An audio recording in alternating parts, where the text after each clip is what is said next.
how does this, as far as actually thinking, planning for the future, and stewarding what we've been given, does anyone have, like, for themselves, like, an environmental and, like, the globe, the world tie-in? Because I know I've struggled with that as far as, like, end times, like, God's gonna make a new world anyway. Like, there's been part of me at times where I'm like, like, some of the environment stuff doesn't catch me, and then I go and read, it's like, wait a minute, stewardship. Like, how do I reconcile those two pieces and stuff too? You mean specifically in terms of, like, environmental, the environment? Yep. Yeah. I drive a Prius. You'll see when you meet up. You know what I'm saying? I drive a 06 Prius. So I got that joint for like $4,800 with like 90,000 miles on it. So one, I drive a Prius. Two, I think obviously recycle and, like, don't litter, right? Like, common sense stuff. I do feel like in terms of the environment stuff, I don't know if stuff like the Green New Deal or, like, political oversight is the solution. I tend to defer back to technology and entrepreneurship. So Elon Musk is working on a $25,000 Tesla that'll be out in 2 years. So imagine almost everybody being able to afford an electric car in the next couple of years. So, like, when that $25,000 Tesla come out, if I don't got a Tesla by then, I'm for sure copying me that mug. Yeah. You know what I'm saying? And my goal is, like, to have all electric vehicles within the next couple years. And then if you think about that $25,000 Tesla is going to depreciate in value, so that means the average person by the end of this decade will be able to get a completely electric car for $5,000, $10,000, you know.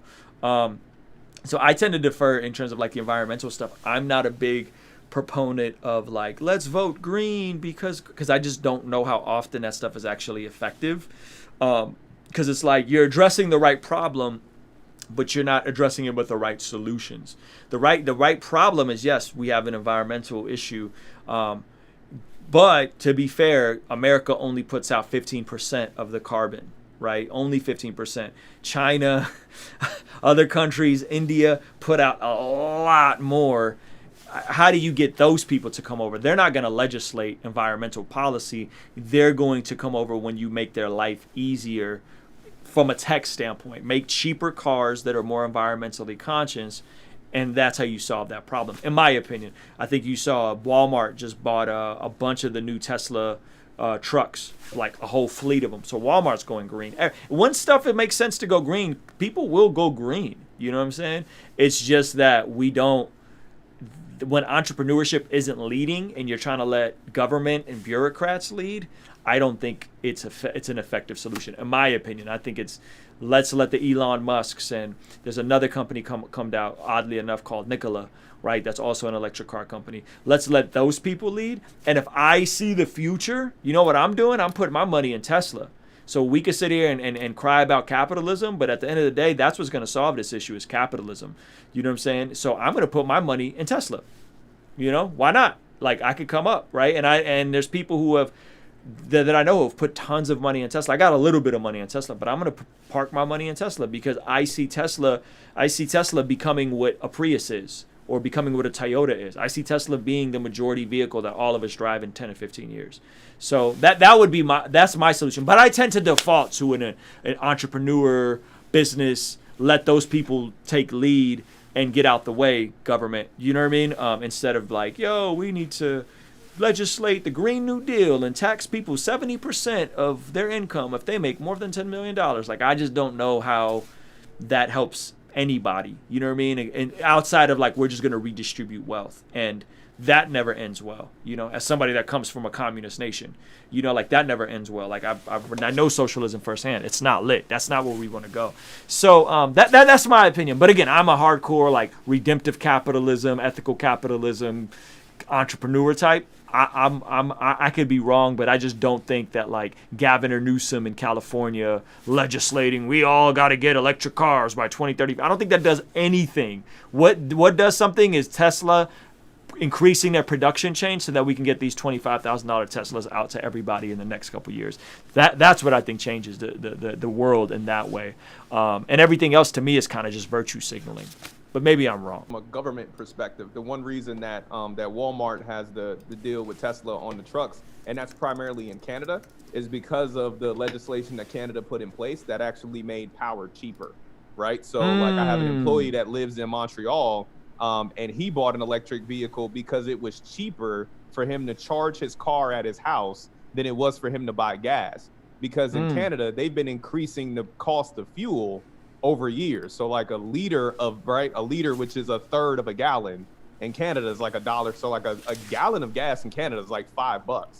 So they're making it more expensive for you to drive a gas car, but then also incentivizing and subsidizing power so that it's cheaper for you to charge your car at home. So that's one of the reasons you see the Walmart did the distribution deal. I think they just ordered 30 more Teslas in Canada for that specific reason for their semi trucks. And then at one point, you know, also Teslas will be able to drive themselves, and then Walmart can lay off all of their drivers and let the autonomous vehicles drive themselves. But that's another discussion on automation. Hashtag learn the code.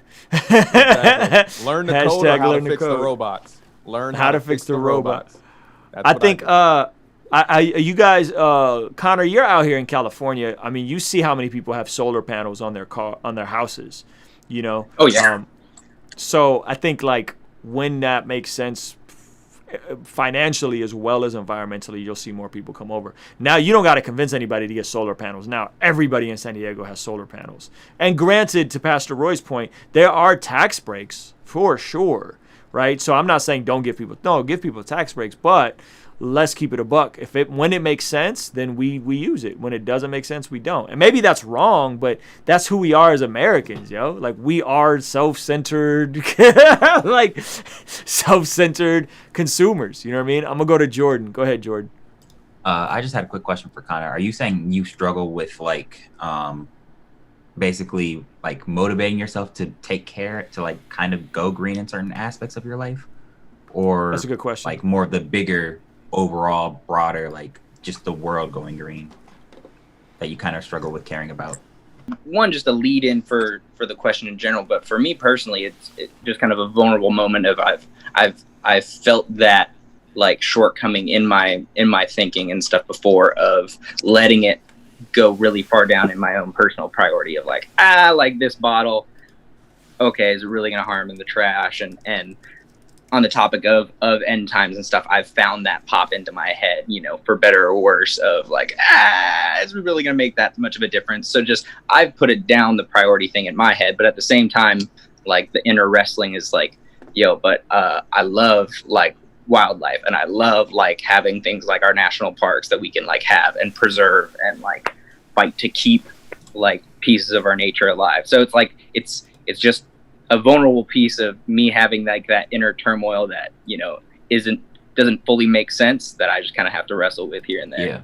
Yeah. Okay. So, I actually randomly think about this a lot, in regards to like end times and the environment personally, because I feel like a lot of times, at least in the Christian world, if we put too much emphasis on end times, it kind of pushes people to a state of complacency when it comes to focusing on the now and like the near future, because it's like, well, Jesus is coming back soon, so we don't really have to worry about this. So that's been kind of a pet peeve of mine. I can be honest, I don't have a green car. I couldn't afford one. I would love a Tesla. It's my dream car, but I can't get one. But what I did personally, it doesn't do a lot in the big grand scheme of things, but I stopped buying bottled water. I just went and got a Brita water filter. That way I'm not constantly buying all these bottles of water that you just drink and you just throw in the recycling or sometimes even the trash, because it doesn't help the environment.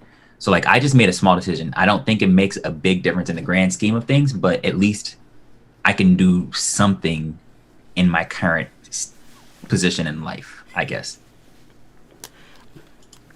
Yo, I'm the worst, bro. As you said that, I was getting a bottle of water. Yeah. This guy.